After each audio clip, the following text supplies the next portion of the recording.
Hello, everyone. My name is Anas Al Sabag, and this is Something About Everything. And with me here today is Dr. Ghayda Hassan, a clinical psychologist and professor at the Université de Québec à Montréal, the UNESCO chair on the prevention of radicalization and violent extremism.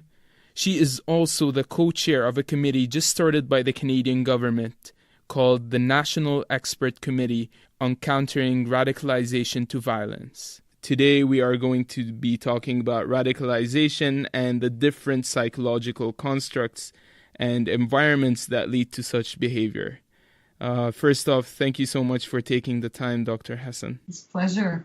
Thank you. I want to start off by asking you to tell me more about your experience and areas of expertise. Sure. So I'm a clinical psychologist. I'm trained in child and family work, and my areas of specialization of work have always been related to violence, starting with family violence, interpersonal violence, and gender-based violence, to more massive forms of violence such as war, such as armed conflict. So I also work a lot with vulnerable immigrant and refugee populations in terms of helping them overcome the trauma and better integrate into society. And this is a bit where my work on violent radicalization comes from. Not that it's related to immigration or refugee populations at all, and this is a myth that we have to bust right up front, but because of my work on violence and conflict related to mass violence. It's interesting. This might be a bit of a personal question, but what intrigued you or motivated you to seek this specific specialty, like as in violence and family violence and domestic violence? Well, I've always been intrigued by what causes violence, and I've always wanted to stop it or contribute to the end of violence. I think on a more personal level, because you asked a personal question as well, I have myself experienced 18 years of civil war. So I'm an immigrant actually to Canada. I think, of course, in some ways, my personal history has motivated me to become somebody who tries to reduce violence in our society, but also the impact of violence on individuals. That's really interesting, which actually ties into my next question. What are some of your research findings relating to radicalization and similar topics? Or just give me a highlight of some of the interesting facts from your research on different topics. So there are a lot. It's like an ocean of information. It really depends how you want to focus this on and what you want to focus this on. But I think one of the main areas of research is around misunderstandings that people have around radicalization or violent radicalization. So, and the misunderstanding is also a lot related to misinformation, because certain media, for instance, or certain online spaces provide very wrong and very stigmatizing information on what radicalization is and what violent radicalization is and what can be the causes and the treatment. So this is one of the most important areas where work has to be done in terms of better informing the people, informing them that radicalization as such is not a problem. Just being radical means believing in a cause and wanting to advance that cause in society. But the problem comes when violence becomes the only efficient or acceptable mean to achieve that cause. And this is when we talk about violent radicalization. Another important area is the confusion that people have between violent radicalization and terrorism, and they are two different things. And they can be very distinct in many ways. Other areas of research also show, for example, the complex interplay between social factors, political factors, economic factors, family, and then individual factors that make trajectories into violent radicalization. But the fact that there is no profile, right? So you cannot like detect those characteristics of somebody who will become. It's really like a life trajectory, and that we have to look at how the risk and the protective factors evolve as the person experiences social or personal crises that may push them to harm themselves or others. Because even in radicalization, you have violent radicalized groups, or sometimes we refer to as well as extremism, but you also have individuals who may act or appear to have acted on their own, that we, more commonly may call lone actors. And most often these are some of the events that have happened in Canada, for instance, in Toronto or in Quebec City, right? And there's also a lot of research around intervention and around prevention and around treatment. And there is very interesting data available on the influence of the online space. So we know today that a lot of people have very complex lives on the online space, and we discover that actually exposure to certain contents online may increase risk, either for being just like affected, kind of emotionally very affected by the content that we see, or literally being recruited and influenced into doing something harmful for oneself and for the others. Yeah, I want to touch on the online aspect more later on in the interview. But for now, you mentioned misinformation and confusion. What is the biggest myth, or what's the common myth that you hear and you really want to debunk?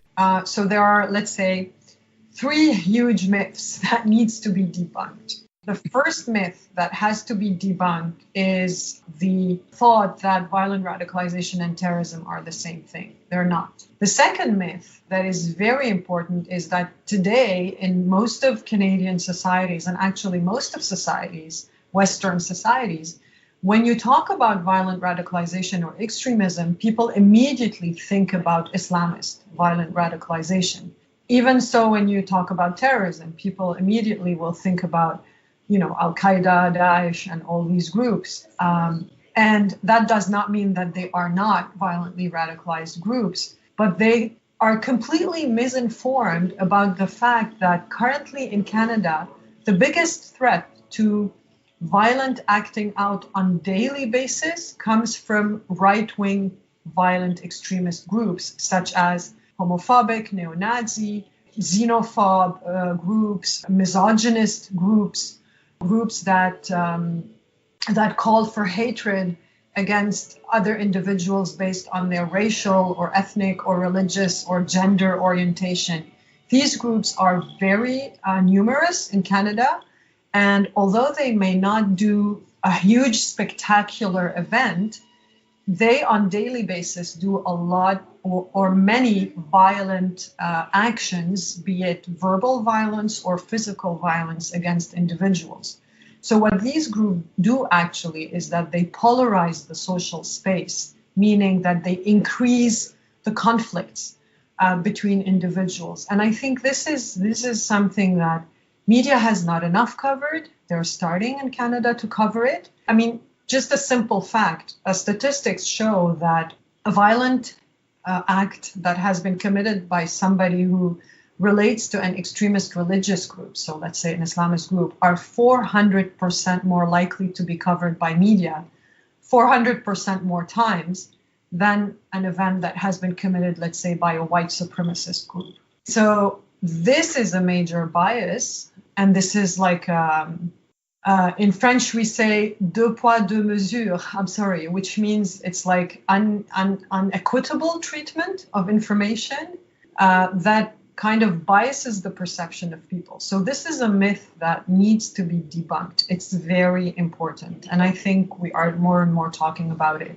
And I think the third myth that kind of needs to be kind of debunked is the fact that there's like a prototype of the violent radicalized individual, and that actually de-radicalization programs, then you put them into a de-radicalization program and that works, whereas data shows us that de-radicalization programs are actually programs that have very high failure rate and are very stigmatizing because often they focus on one group only. And I think we are more moving now into like a whole society approach. So people that need to be reintegrated and assisted in the areas of risks or vulnerabilities that they have. Can you elaborate more on the de-radicalization programs and what the difference is between them and between the committee that you are a co-chair on? So the committee is an advisory committee. So it is not a program. It is really a committee composed of different experts. And then, you can see that on the website also. It is composed of different experts from different sectors that we are here to think about the issue, to set important priorities in terms of policy, in terms of prevention, in terms of research planning and intervention, to provide a kind of whole society efficient response that is to the phenomenon, that is also a non-stigmatizing response. De-radicalization programs actually don't really exist in Canada. They have kind of mostly existed in other settings, and Canada became to know about these programs. Some maybe small initiatives have existed, but these programs were developed in other settings, let's say. So de-radicalization program focus on changing the ideology, making somebody reject the ideologies that they used to have and adopt, a kind of new way of thinking. And they have failed for many reasons. First of all, because, not surprisingly, actually, because this is a very stigmatization-prone phenomenon, most violently radicalized people from, let's say, religiously inspired radicalization have been put into de-radicalization programs, whereas people from, let's say, extreme right-wing or violent right-wing have put into disengagement programs, which are programs that focus on disengaging them from the violence, but not necessarily from the ideology. And this is a huge political and ideological bias in the way we intervene with individuals, because it sends the message that some extreme ideologies are bad and others are good. So that is one reason why de-radicalization program doesn't work. Other reasons why de-radicalization program don't work is that it takes a whole lot of time and energy to spend your time trying to change the way somebody thinks. It is their theory of the world. It is how they perceive how the world is structured and how their life is structured. But however, if you focus on assisting that person in finding their right place in society, assisting them in any mental health issues that they may have, in finding a job, in constructing a social network if they are excluded and isolated, in increasing levels of empathy, then you probably will help significantly reduce not only the violent potential, but also the importance of the ideology. So programs that actually work are programs that, like, ideology can be I always say it's like the eggs in a cake.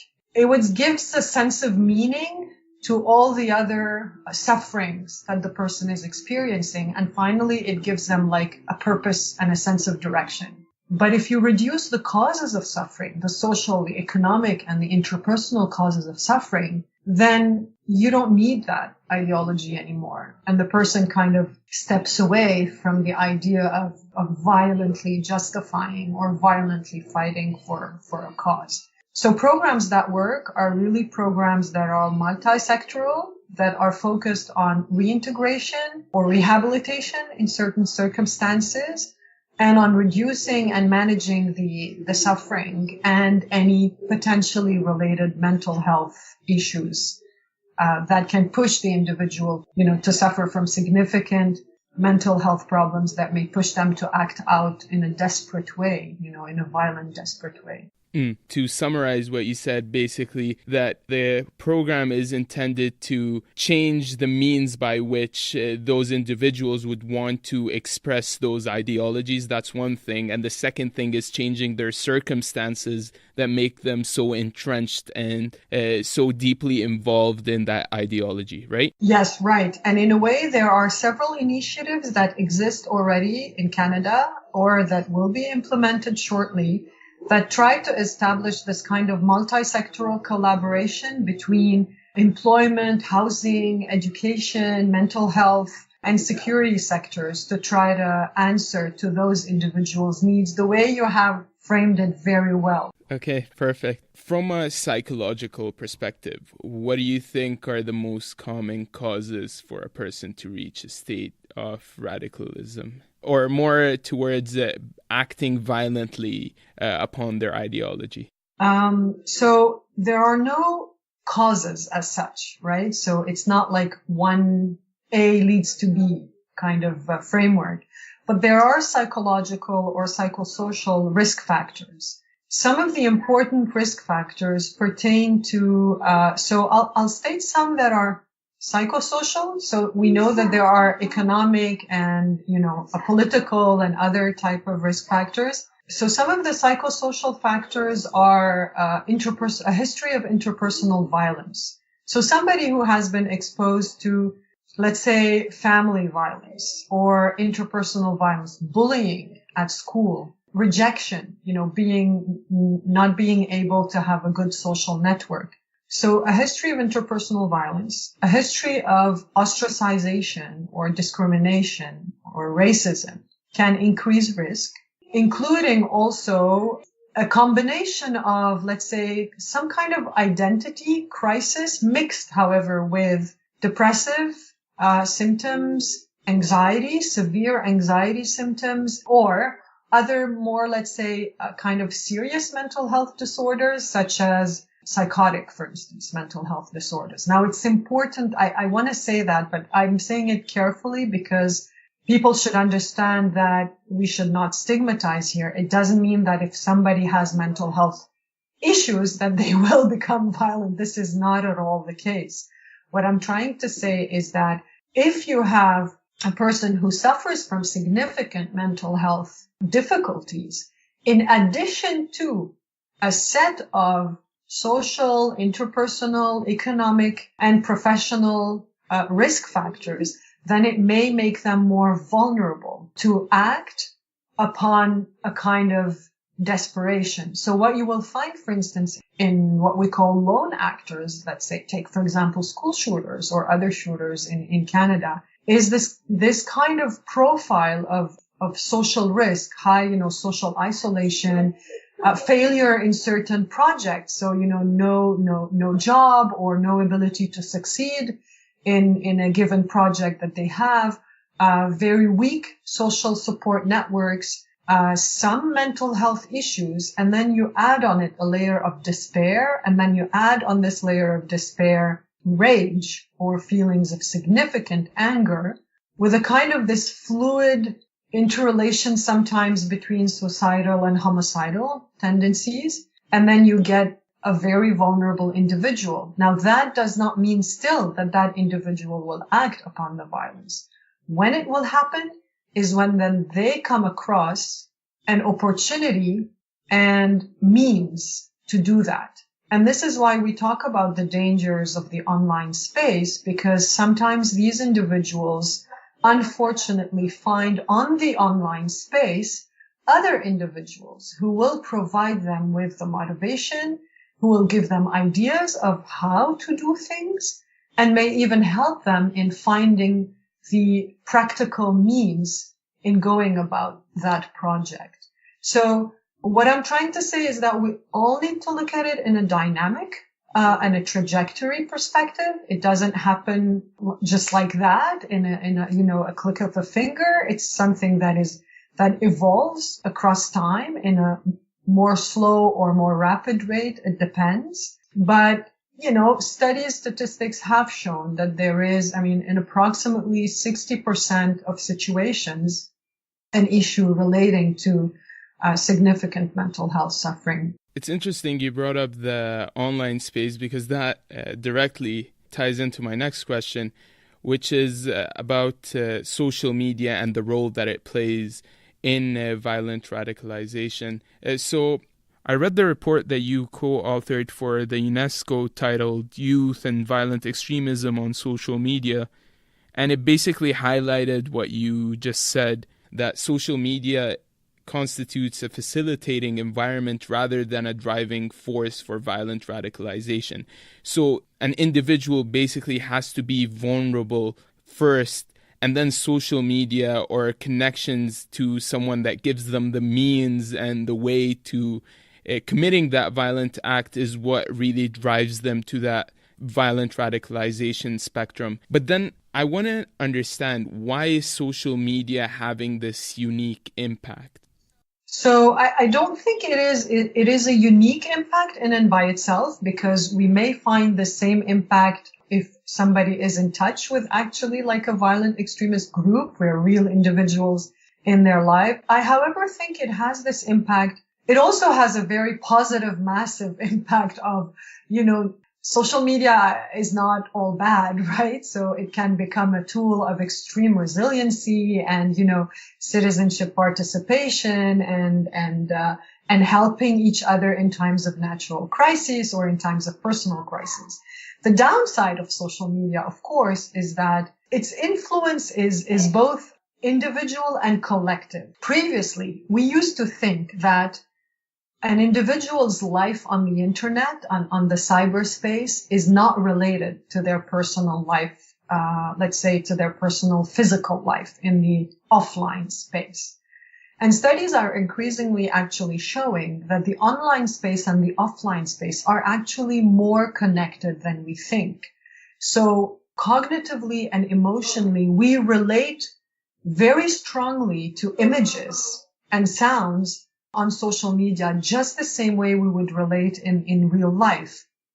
So, and in terms of identity, some authors refer even to the concept of de-individuated identity, referring to the fact that the identity that we put on social media and on the internet space actually influences our identity offline, and what happens offline influences our life online. The second big influence of social media is that actually vulnerable people who already have difficulties in establishing real interpersonal relationships with individuals in their school or in their work environment may find it much more easy to establish relationships on social media.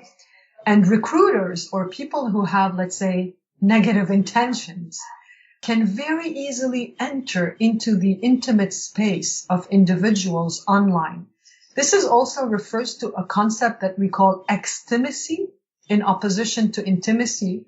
And this concept refers to the fact that people are actually willing to say online very intimate things that they may not even tell their mothers or their brothers or their best friends, which actually make us very vulnerable really online, because people can have access, badly intended people can have access to a lot of information about us, including our vulnerabilities, and then learn gradually how to enter in contact with us in order to influence us. The other major issue with online space is that vulnerable individuals tend to spend a lot of hours on the online space, that a lot of, let's say, negative, violent content is available out there on the online space. And people are exposed to these contents, or they may be active seekers who go seeing those contents. And they are just being cognitively, emotionally, and relationally influenced by this content, watching it over and over. And it's starting to alternate their way of thinking, and it may even alter the way that they see the world, that they see the real world. And then they are not connecting with real world individuals that can come and challenge these perceptions.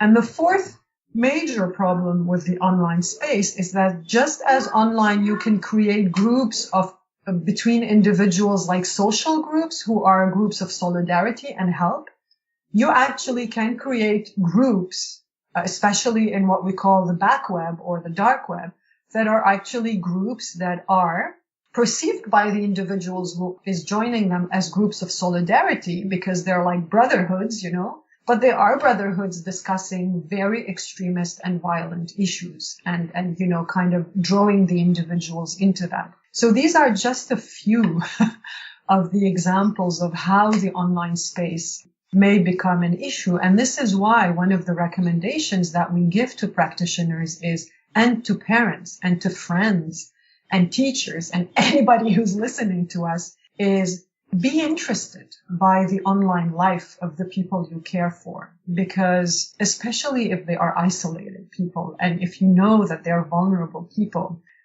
be interested. Try to get to know what is happening for them online, because who knows, you may be able to prevent something from happening. So touching on that very same point, is it common for like families or communities to be able to see some sort of sign or symptom on an individual heading on that path?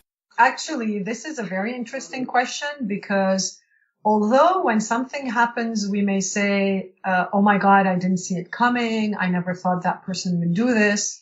Studies actually show us, and I have, colleagues that would concur with that a lot, such as, for example, colleagues from the Vitra training or, other colleagues that provide training in this domain. Oftentimes, somebody knew something was going to happen in the environment of the person. They might not have known exactly what was going to happen, but when you look around, oftentimes somebody either felt that something was going seriously wrong, that that person has significantly changed, or they actually heard the person saying that they want to do things, or they might do things, or they will do things. But oftentimes, those people in the surrounding of the individual either did not know how to reach for help, or were scared of stigmatization, or were even scared of the person. So they were scared to report because they might not have wanted to suffer any negative consequences from seeking help. But I think the major barrier to accessing help is not knowing where to go, where to seek help, and then being afraid of the negative consequences of seeking help. Either because, you're afraid that you'd report to the police and then, the person will be detained, or, security services will do traumatizing interventions, or you may be scared that the person will be stigmatized at school. So there are essential barriers to seeking help. But this point you've said is really important, because it is not true that nobody saw it coming. I think I understand why there might be this hesitation to report all those individuals to the authorities, because in some cases they were mishandled as individuals, where they were manipulated into committing crimes under sting operations and then being tried for committing those crimes. But then there are also instances where the authorities did reach out to the correct people and handled the situation in a good way. Can people in the community help those individuals? What are direct things that we can do here in Canada? Yeah, so I agree with you. There has been, let's say, very stigmatizing or traumatizing things that have happened in the security sector. There are, however, some good things that happen also. And I think it's important to have this balanced issue. But I do understand that communities or minorities, especially, who are kind of over-targeted and sometimes wrongly targeted for these issues. And I'm, practically thinking here about the Muslim communities in Canada who may experience themselves and have been and may continue to be significantly targeted, whereas we are neglecting other bigger problems in other communities that may have violently radicalized content, or we're also neglecting the needs of the communities in terms of discrimination and reintegration. I think right now in Canada, and this is one of the roles of the expert committee, is to strengthen the capacities of grassroots organizations, of communities, of schools, of housing, employment sectors, and also of social services and mental health services at the community levels, to be able to respond and to support those individuals that are at risk. The idea here is to offer multiple doors of entry. You and I may not go to the same place if we want to seek help, because we may not trust the same people. Some people may trust the police and call them when they're worried about something. Other people will talk to the community chief or to the, a spiritual leader or religious leader or a youth worker. And some may go to the social services. The idea is exactly to do that, which means is to tell people that there are different doors they can knock on for help, and that these doors are available to help them based on the trust relationship that they have with them, and then that there will be a multi-sectoral society response, so that if they have knocked on a spiritual leader door, and this spiritual leader considers that this family needs help in economic integration, then that spiritual leader can go with the family and seek employment, for example, services. So the idea is to break down the silos, to create multiple doors of entry, break down the silos between the different sectors so that they can work together, and also to help better assess risk. There is absolutely no need to involve the policing sector when there are no worries about the, let's say, immediate or, violent acting out of a person.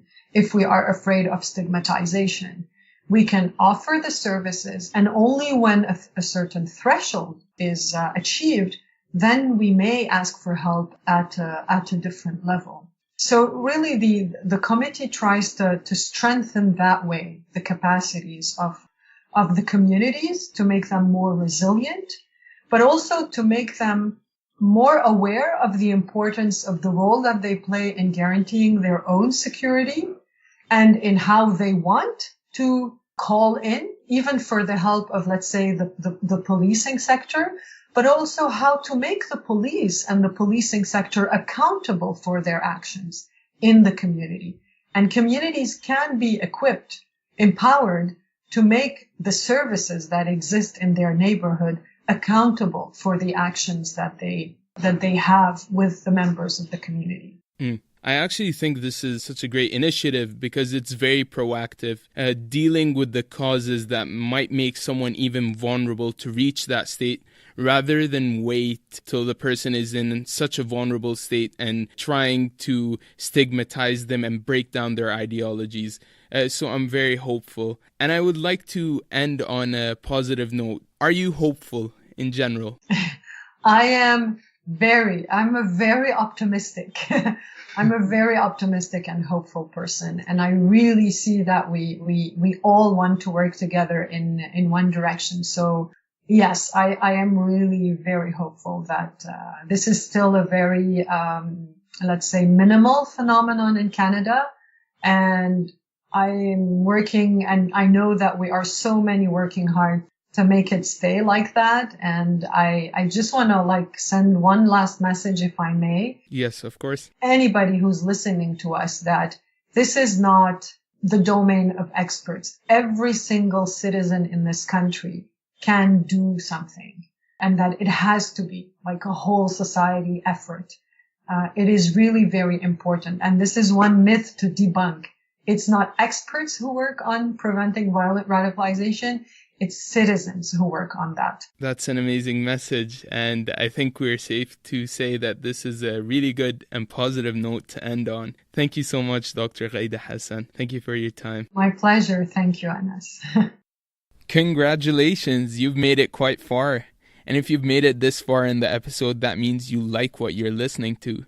Here are some ways you can support your new favorite podcast. You can follow the Facebook page and comment. I really want to hear what you guys have to say. And of course, share this with your friends and let me know if you have something you want to share and you can be a guest on one of my episodes, or you can connect me to someone cool you know. Anyway, I just want to hear more from you. So please, reach out.